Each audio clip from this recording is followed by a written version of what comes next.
Hello bull trackers. दोस्तों दुनिया भर के मार्केट्स में हमें शानदार रिकवरी देखने को मिल रही है और क्रूड में भी हमें अच्छी रिकवरी देखने को मिल रही है।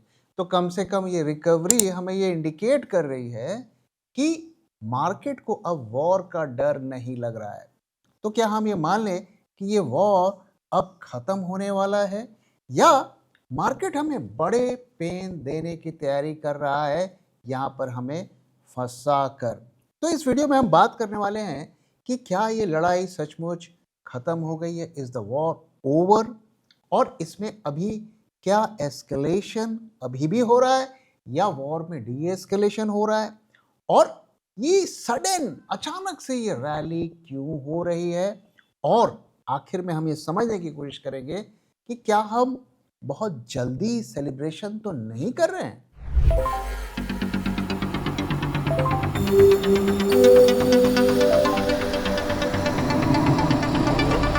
जब मार्केट की हो बात, बेटर आस्क बुल ट्रैक। सो आइए पहले बात करते हैं कि क्या वॉर खत्म होने वाला है, is the war really over.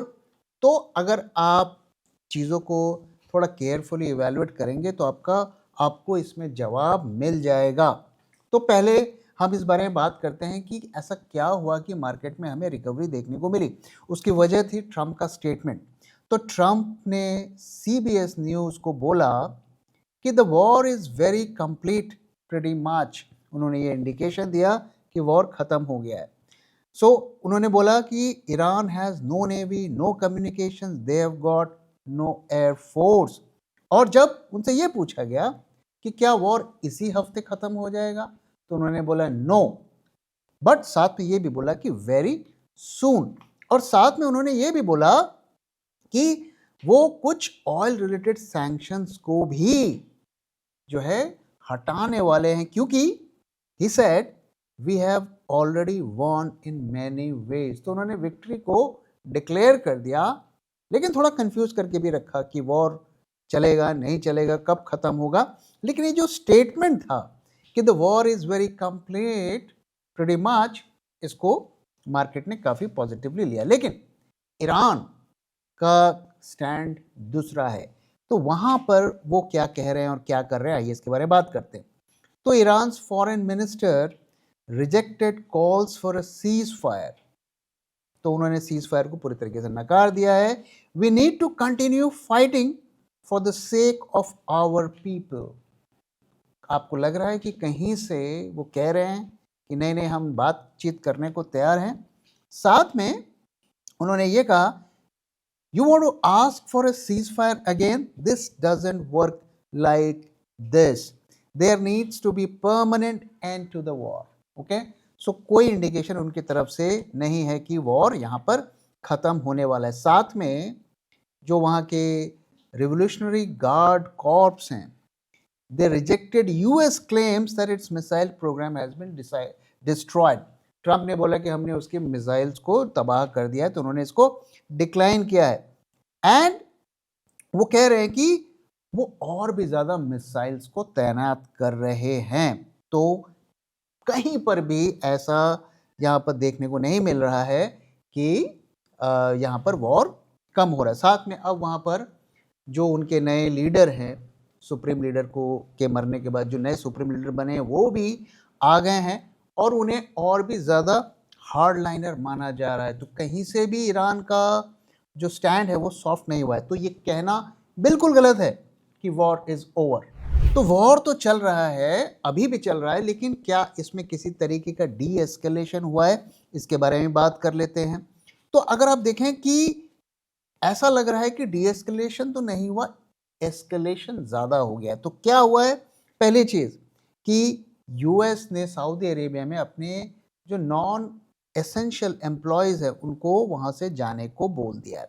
साथ में Israeli military said Monday it had begun a new wave of strikes targeting infrastructure of Iran, और उन्होंने ईरानियन ऑयल फैसिलिटीज़ को टारगेट किया। तो कहीं से भी डी एस्केलेशन यहाँ पे नहीं हुआ है, बल्कि एस्केलेशन हो रहा है। साथ में ट्रंप ने यह भी कहा है कि he is weighing deploying special forces on the ground to seize Tehran's near bomb grade uranium. Ground troops को लाने की भी बात हो रही है। ओके, और ट्रुथ सोशल पर उन्होंने कहा है कि again in short term oil prices was a very small price to pay for destroying Iran's nuclear threat. तो आप मुझे बताइए, ये एस्केलेशन की भाषा है या डी एस्केलेशन की फायदा है? साथ में यहाँ पर अगर आप देखिए कि उन्होंने ईरान ने जो बहरीन की ऑयल रिफाइनरी को भी अटैक कर दिया है पिछले 24 घंटे के अंदर, जहां पर 3,80,000 बैरल्स पर डे की प्रोसेसिंग होती है। और साथ में जो गल्फ कंट्रीज हैं उस पे ईरान की मिसाइल्स लगातार अटैक कर रही हैं। तो एक तरफ तो वॉर ख़त्म होने का नाम नहीं ले रहा है, दूसरी तरफ जो डी एस्केलेशन है उसकी भी कोई साइंस नहीं है। सिर्फ यही है कि ट्रंप ने कहा है कि बहुत से लोग बात करना चाहते हैं, ईरान ने कहा है कि बहुत से लोग हमको अप्रोच कर रहे हैं, लेकिन अभी तक उसमें कोई भी ऐसा साइंस हमें नहीं दिख रहे हैं कि डी एस्केलेशन हो रहा है। If a cat wants to be a lion, it needs to lose its appetite for rats. What do you want to be? Bulltrack Global Portfolio. Think big, think global. अब प्रश्न आता है कि क्यों market में रैली हमें देखने को मिल रही है। तो लगातार हम आपके साथ कह रहे हैं कि मार्केट किस तरीके से पिछले दिनों गिर रहा था, लेकिन पिछले 24 घंटों में हमारे पिछले वीडियो बनाने के बाद अगर आप देखिए जितने भी मार्केट्स खुले हैं सब में हमें स्ट्रॉन्ग रैली देखने को मिली है, और इसके बारे में हमने आपके साथ जो कल की वीडियो में भी शेयर भी किया था। तो क्यों ये ऐसा हो रहा है? एक तो देखिए, हमने इंडियन मार्केट की जो बात की वो टेक्निकल बाउंस की बात की थी, क्योंकि इतना गिरावट के बाद थोड़ी बार्गेन हंटिंग होती है, प्रॉफिट बुकिंग जो शॉर्ट्स की होती है वो एक फैक्टर है। और इस फैक्टर को और भी किसने बढ़ा दिया? वो था ट्रंप के स्टेटमेंट ने, जिसमें उन्होंने कहा था the war might and soon, ऐसा ट्रंप ने कहा है। लेकिन ग्राउंड पर मैंने आपके साथ शेयर किया कि ऐसा कुछ भी नहीं हो रहा है। हॉर्मुज में अभी भी ऑयल वहां से नहीं निकल रहा है। Only handful of commercial vessels are currently moving through straits, और साथ में ईरान भी अपने मिसाइल्स को मार रहा है। गल्फ इंफ्रास्ट्रक्चर को अभी भी टारगेट किया जा रहा है। तो आप मुझे बताइए, कोई ग्राउंड पर सिचुएशन नहीं है। एक आदमी के कह देने से कोई फर्क नहीं पड़ता है। ईरान अभी भी पूरी तरीके से लड़ाई में जुटा हुआ है। तो अब आइए बात करते हैं, क्या मार्केट कुछ जल्द हड़बड़ी में सेलिब्रेशन कर रहा है और विक्ट्री डिक्लेयर कर दिया, वॉर खत्म होने के अनाउंसमेंट कर दिया और दुनिया भर के मार्केट्स में रैली देखने को मिली? तो इसका जवाब यही है कि यस, ये प्री मैच्योर सेलिब्रेशन है। इसको हमें ये टाइम नहीं है कि हम सेलिब्रेट करें और ये मान लें कि लड़ाई खत्म हो चुकी है। उसके रीजंस क्या हैं वो मैं आपके साथ शेयर करता हूं। तो पहला, ट्रंप ने ये बोला है कि war should be over soon, लेकिन उन्हें कोई स्पेसिफिक्स नहीं बताए, कोई सीज फायर के टर्म्स, कोई टाइमलाइन, कोई फ्रेमवर्क ऐसा नहीं बनाया। पिछले साल जब ईरान इजराइल की लड़ाई हुई थी उस वक्त सीज फायर हुआ था, 12 दिन ये लड़ाई चली, उसके बाद सीज फायर हो गया। लेकिन वो सीज फायर अचानक से नहीं हो गया था, उसमें कतार ने मेडिएशन किया था और हफ्तों, मतलब कई दिनों तक उसमें बातचीत चली। दोनों साइड से उन्होंने बातचीत किया और इस बार ईरान ने बोल दिया है कि हम सीज फायर नहीं करेंगे।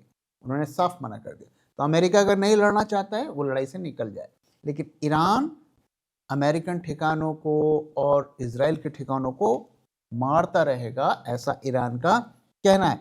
ये भी एक न्यूज़ बेस्ड डेवलपमेंट है। और यहाँ पर हमें एक चीज़ समझनी पड़ेगी कि कितना सप्लाई इम्पैक्टेड हुआ है। अगर आप देखें 20% ऑयल का सप्लाई इम्पैक्ट हुआ है, जो कि बाय द वे पिछले 30-40 सालों में अगर आप देखें बहुत बड़ा इम्पैक्ट इसका हुआ है। लेकिन 20% का ऑयल के इम्पैक्ट का जो क्रूड पर इम्पैक्ट पड़ा है वो कहीं ज़्यादा। इसकी वजह क्या है? क्योंकि जिसे हम कहते हैं war premium, insurance company insurance नहीं दे रही हैं, शिप्स मूव नहीं कर रहे हैं, और जो भी जो क्रूड पास हो रहा है उसमें एक प्रीमियम अप्लाई हो रहा है। तो ये यहाँ पर जो सिचुएशन अभी बनती हुई दिख रही है कि वो जो वॉर प्रीमियम था वो थोड़ा कम हुआ है। सप्लाई पर कोई यहाँ पर बदलाव नहीं हुआ है, कोई इम्प्रूवमेंट नहीं हुआ है। तो वॉर प्रीमियम थोड़ा कम हो गया है क्योंकि मार्केट को एक होप लग रही है कि शायद लड़ाई आगे रुक जाए। साथ में G7 की जो मीटिंग है उनकी भी ऑयल को लेकर एक मीटिंग हो रही है, उससे भी मार्केट को कहीं ना कहीं होप हो रही है। तो जैसे हम 110 के आसपास जब क्रूड गया तो पैनिक की वजह से गया, जरूरत से ज्यादा पैनिक हो गया, लेकिन जो रिकवरी हुई वो भी थोड़ी ज्यादा होपफुल मार्केट हो गया कि शायद कुछ हो जाएगा। लेकिन ग्राउंड पर अगर आप देखें, क्रूड पे अगर आप देखें, वॉर पे अगर आप देखें, वहां कोई ग्राउंड पर बदलाव नहीं है। तो हम एक एक्सट्रीम से दूसरे एक्सट्रीम पर मूव कर रहे हैं। दोस्तों ध्यान रहे कि अभी भी क्रूड 80 के लेवल के आसपास ट्रेड हो रहा है, जो कि प्री वॉर लेवल से काफी ऊपर है।